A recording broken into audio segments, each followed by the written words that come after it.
Welcome back. We're on to a new unit. So we're going to go ahead and talk about ratios and unit rates.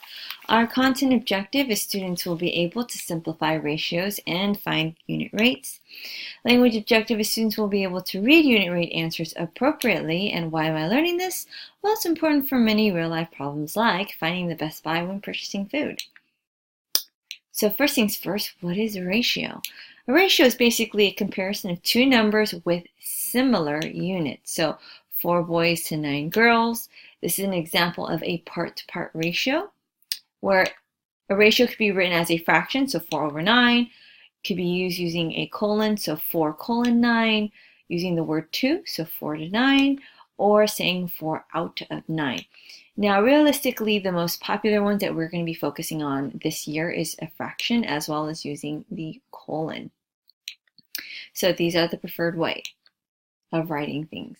Now, there's also looking at it as the above ratio could be thought of as 4 boys to 13 total students. This is not called a part-to-part. In fact, this one's called a part-to-whole. Why? Because part of the entire whole of 13 is 4 boys out of the 13 students altogether. So again, that's the main difference. This one was 4 boys to 9 girls, so that's a part to a part. But since this one's describing 4 boys to 13 students, that's a part to whole. So some examples may be such as the following. 3 for every 2 could be written as a fraction, so 3 over 2, or using the colon 3 colon 2. So 4 out of every 5 can again be written as a fraction, so 4 over 5, or 4 colon 5. Now 7 to 8, again, same idea. You can write it as a fraction, so 7 over 8, or 7 colon 8. And last but not least, 7 parts to 3 parts. You're going to write that as a fraction as 7 over 3, or 7 colon 3. Now, in the next few examples, we're going to be asked to do the following: to simplify each ratio below as a fraction and with a colon. As I'm doing this, and when I'm attempting to write as a fraction and using a colon, the first thing I need to understand is they need to be simplified. They need to be reduced as much as possible. And I'm noticing both of these numbers can be reduced by a 5. So I'm going to go ahead and reduce both the numerator and denominator by 5. So this is going to leave me with 8 over 7. So some of you may be tempted to change that into a mixed number, which would be 1 and 1/7. You must refrain from doing this because if you go back to the definition, a ratio is a comparison of two similar numbers. Notice only 2. So this helps us compare the numbers. It's 8 to 7. So we can write it as also using the colon, 8 colon 7. So it's important that you understand you don't want to turn it into a mixed number. If it is improper, leave it improper because you are describing the relationship between two similar numbers. Okay. So now that I have those two answers, now let's take a look at number 2. We have 16/12. So what do we do here? Same idea. We're going to reduce it as much as we possibly can. I notice both of these numbers can be divided by 4. So that's going to leave me with 4 over 3. So 4/3 would be one answer, but I can also write it using a colon, which would be 4 colon 3. So those are my two answers. So now that we've practiced them, why don't you pause the video and try number 3 by yourself? So for number 3, hopefully you went ahead and put it as 36 over 42, but you realized, hey, you can divide both of these numbers by a 6. And by doing so, you should have ended up with 6/7. That is as a fraction, but you still need to write it using a colon, so you can also write it as 6 colon 7. So those are our two answers. Okay, so now let's go ahead and continue to challenge you. So go ahead and pause the video and try number 4 by yourself. Okay, so 4 is actually slightly different. How so? Well, here you would first set it up as 24 over 6, and you would think to yourself, hey, I can reduce these two numbers by a 6. So if you divide both of them by a 6, you're going to end up with 4 over 1. Now, some of you may be tempted to change that number into just a simple 4 because you're thinking, hey, 4 divided by 1 is just 4. But keep in mind, a ratio is a relationship of two similar numbers. If you convert that to just 4, you only see one number, so you can't really relate the two numbers. So is it important to keep it as a fraction? The answer is yes. You want to see the relationship of the two numbers, so you want to keep it as 4 over 1. And with the colon, it should be 4 colon 1. You do want to keep it that way. You don't want to turn this into just a 4. That's not going to be acceptable. Okay, so for number 5, we have 9 cups of flour for every 6 eggs. Guess what? Same idea. We're going to do the 9 cups of flour to 6 eggs. So one thing that's very important for you to understand is it's just the comparison of the two numbers. I don't really care for the unit. So in fact, 6 cups of flour to 6 eggs will just become 9 over 6. Now from there, you would go about the same steps. You would say, hey, I can divide both of them by 3, so that's going to leave me with 3 halves. That would be our ratio for the fraction, written as fraction, but we also want to write it using a colon, so we can also write 3 colon 2. So again, notice we do leave off the units. We do not use units when it comes to ratios.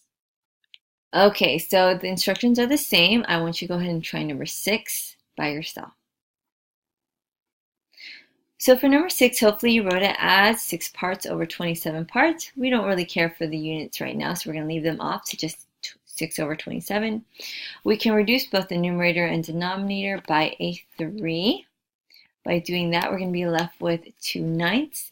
That is written as a simplified fraction, but you also want to write it using a colon, so we'd have 2 colon 9. Okay, so last but not least, why don't you go ahead and try number 7 by yourself. So for number 7, we're going to go ahead and write 20 apples over 25 oranges, which is just going to become 20 over 25.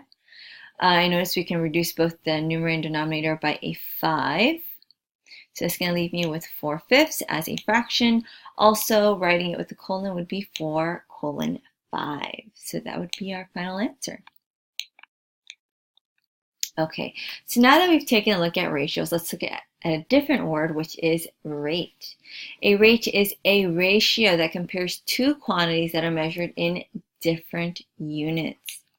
So we are interested in a specific kind of rate, and that rate would be called the unit rate. A unit rate is basically a rate that compares quantities in different units and has a denominator of 1. So basically, we divide to simplify.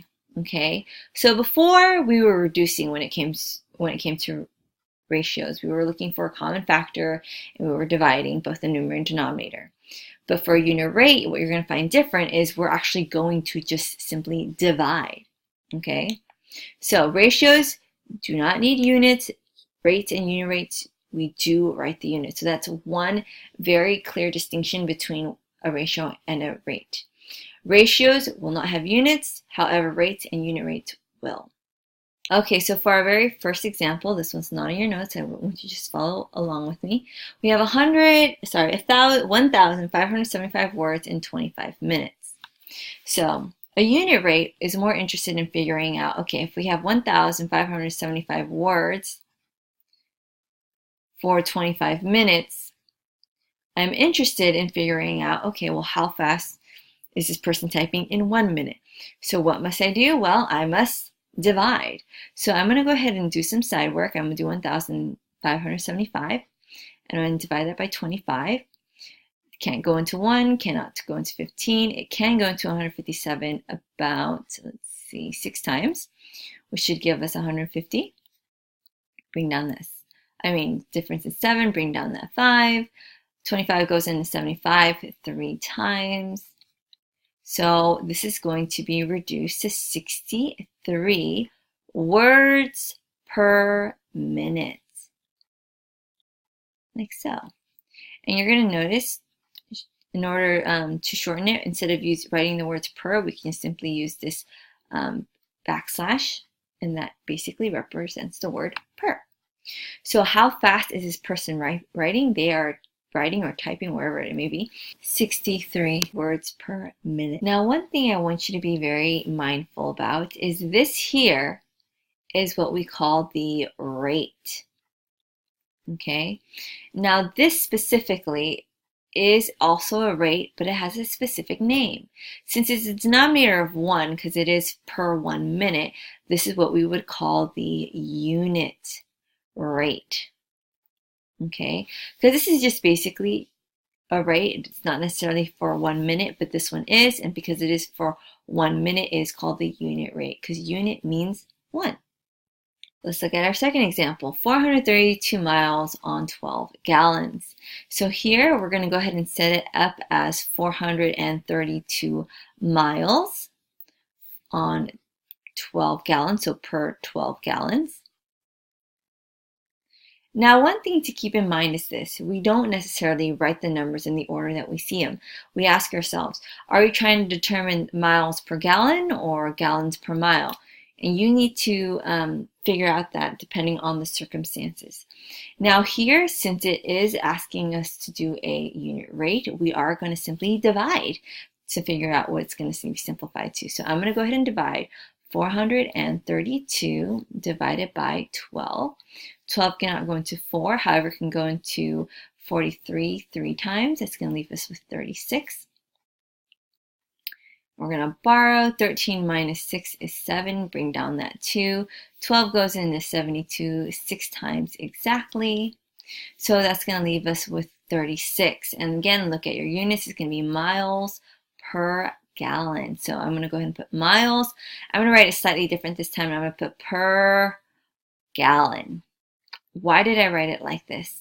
So that you can see the denominator is a 1. It's 36 miles per 1 gallon. But understand it could also be written like this, miles per gallon. Okay, so there's multiple ways of writing the same exact answer, but again, this would here would be your unit rate. This one or this one. Either one would be your unit rate because it's per every, in this case, 1 gallon.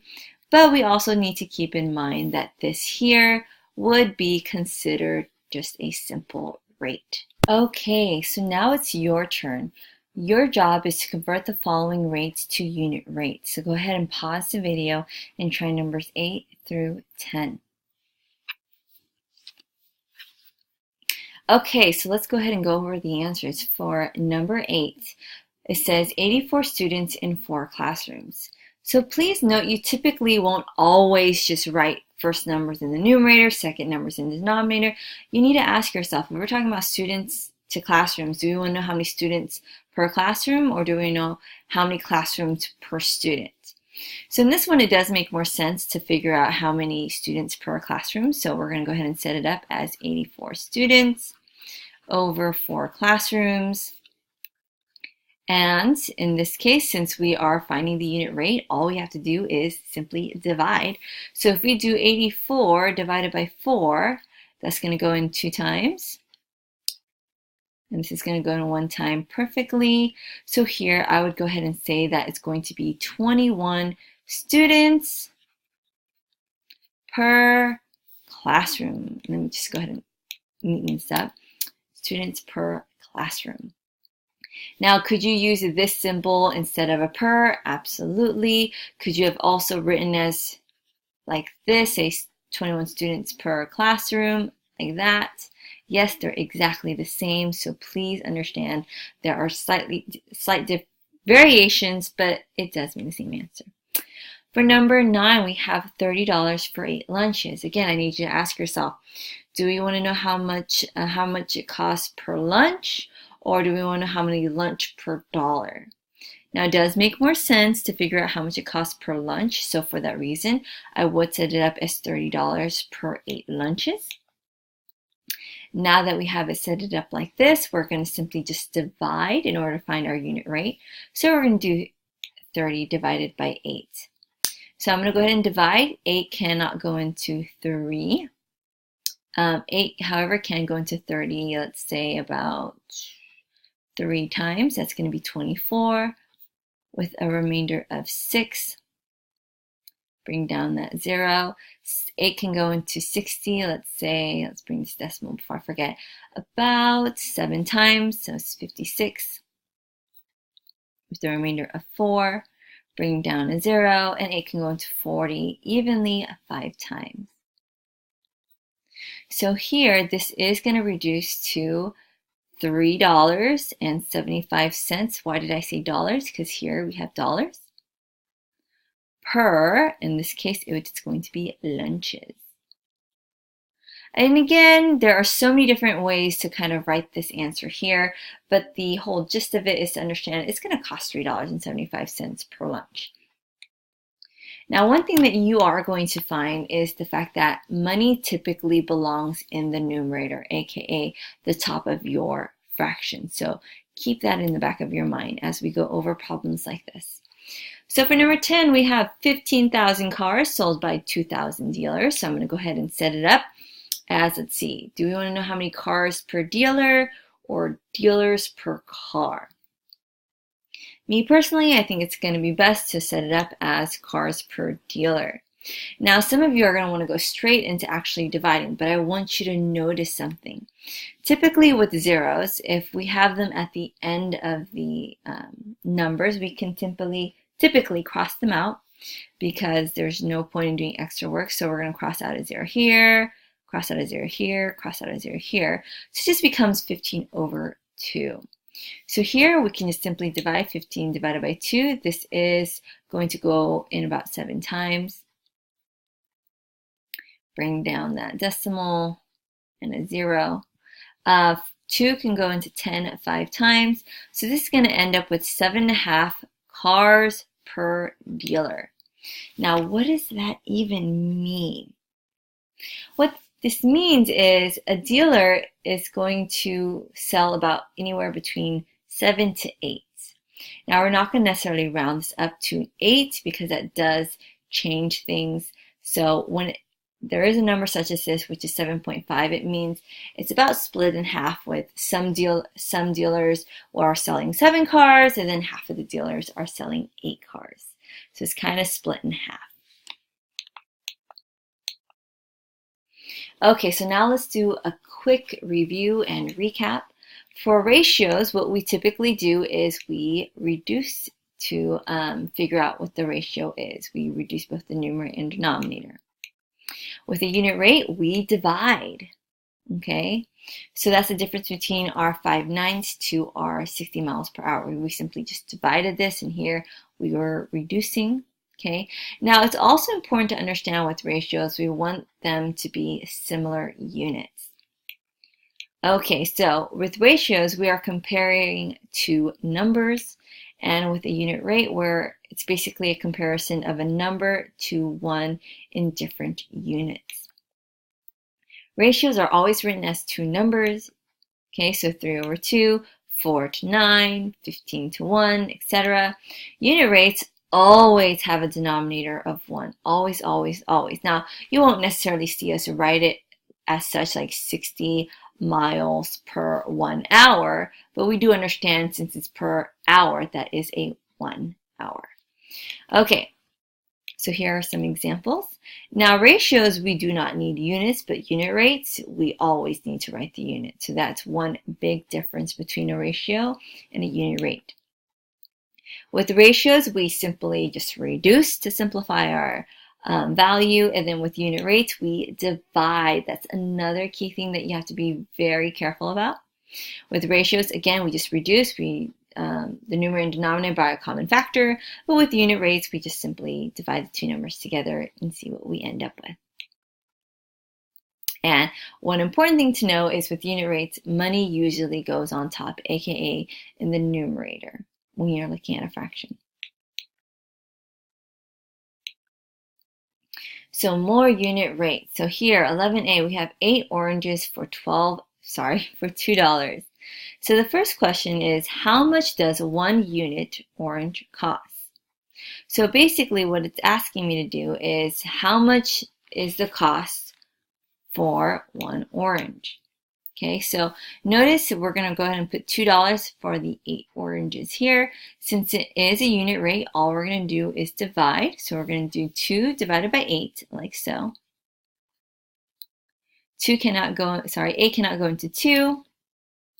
a decimal there.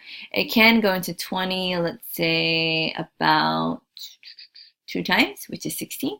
With a remainder of 4, bring down that 0. 80 can go into 45 times. So here, how much is it costing for 1 orange? I would say it's costing 25 cents per 1 orange, but you can just put orange. But to reiterate, by putting this as a 1, you understand that that is the unit rate. The denominator is a 1. It's for 1 orange. Okay, now what if they changed the instructions and they said, how many orange could you buy for $1? Now you would set that up differently. You would set it up as 8 oranges for $2. Okay, I don't know how much it is for $2. It's specifically asking for how much for $1, so I'm going to divide. 8 divided by 2, which is 4. So this one would be 4 oranges per dollar. So there is a slight difference. You're going to find sometimes, depending on how they ask things, you might set it up the flipped version of what you typically would. So please make sure you're reading the instructions and making sure that you're answering the question. Okay, so for number 12, I want you to first answer this question here. How much does 1 ticket cost? So since it wants to determine how much it is for 1 ticket, you would set it up as dollars per ticket. So here we're going to do $87.50 divided by 5 tickets. That's going to leave us with $17.50, and all you did was divide. So here it's going to cost $17.50 per ticket. Now this is a unit rate and it's so helpful. Why? Because now that I know the unit rate, you can ask me a lot of questions that I'd be able to answer, such as if you ask me how much does it cost for 4 tickets, I can determine that by simply multiplying by 4. If you ask me, well, I have a budget of $100, how many tickets can I buy? Well, in that case, I would divide by 100 and determine how many tickets I can buy from that specified budget. So knowing the unit rate is extremely helpful. Okay, now what if they ask something like this, where we're comparing unit rates? For number 13, it says, which is a better deal? A 20 ounce of orange juice for $1.35, or 1 quart, which is 32 ounces of orange juice for $2.40. Well, hopefully you remember from the previous slides that we typically put money on the top, aka the numerator. Why? Because essentially we would want to figure out how much it costs per ounce. So for that reason, I would go ahead and set it up as $1.35 per 20 ounce. And in this case, I would set it up as $2.40 per 32 ounce. So when you do the math, it's going to come out to be about 6 cents for the 20 ounce per ounce, and then for the 32 ounce, it's going to cost about 7 cents. Now, if you round, this is going to be closer to 7 cents, and this is going to be closer to 8 cents. But hopefully, from this calculation, you can see that the better deal per ounce would be our first option of a 20 ounce for $1.35. So comparing unit rates is going to be great for when you're going out shopping and seeing which one's going to be a better deal, or anything where you're wanting to compare prices to see which one's going to save you more money. So guess what? That concludes the lesson for today. Thank you so much for tuning in. And as always, until next time, bye.